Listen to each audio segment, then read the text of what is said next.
শেখ হাসিনাকে দেশে এনে বিচারের দাবি যুক্তরাষ্ট্র বিএনপির। অন্তর্বর্তীকালীন সরকারের প্রধান উপদেষ্টা ডক্টর মোহাম্মদ ইউনূসকে সমর্থন জানিয়ে জাতিসংঘ সদর দপ্তরের সামনে সমাবেশ করেছেন যুক্তরাষ্ট্র বিএনপি ও অঙ্গ সংগঠনের বিভিন্ন নেতাকর্মীরা। তাদের প্রত্যাশা, রাষ্ট্র সংস্কার করে দ্রুততম সময়ে নির্বাচন দেবে অন্তর্বর্তী সরকার।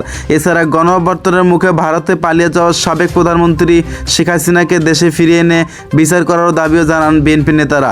সমাবেশে উপস্থিত ছিলেন বিএনপির চেয়ারপারসনের উপদেষ্টা বেবি নাজনীন, বিএনপির কেন্দ্রীয় কমিটির আন্তর্জাতিক বিষয়ক সম্পাদক আনোয়ার হোসেন খোকন সহ বেশ কয়েকজন নেতাকর্মী। জাতিসংঘের সাধারণ পরিষদের প্রেসিডিয়ামে দাঁড়িয়ে যখন প্রধান উপদেষ্টা ডক্টর মোহাম্মদ ইউনূসের ভাষণ দিচ্ছেন, তখন সদর দপ্তরের বাইরে তার সমর্থনে সমাবেশ করেছেন যুক্তরাষ্ট্র বিএনপির বিভিন্ন নেতাকর্মীরা। তারা ডক্টর ইউনূসের বক্তব্যকে স্বাগত জানিয়েছেন, বিভিন্ন স্লোগান দেন। দেশের তরুণ সমাজকে সঙ্গে নিয়ে ক্ষমতাচ্যুত হাসিনা সরকারের হাত থেকে বাংলাদেশ বাঁচানোর জন্য ডক্টর ইউনূসকে ধন্যবাদও জানিয়েছেন।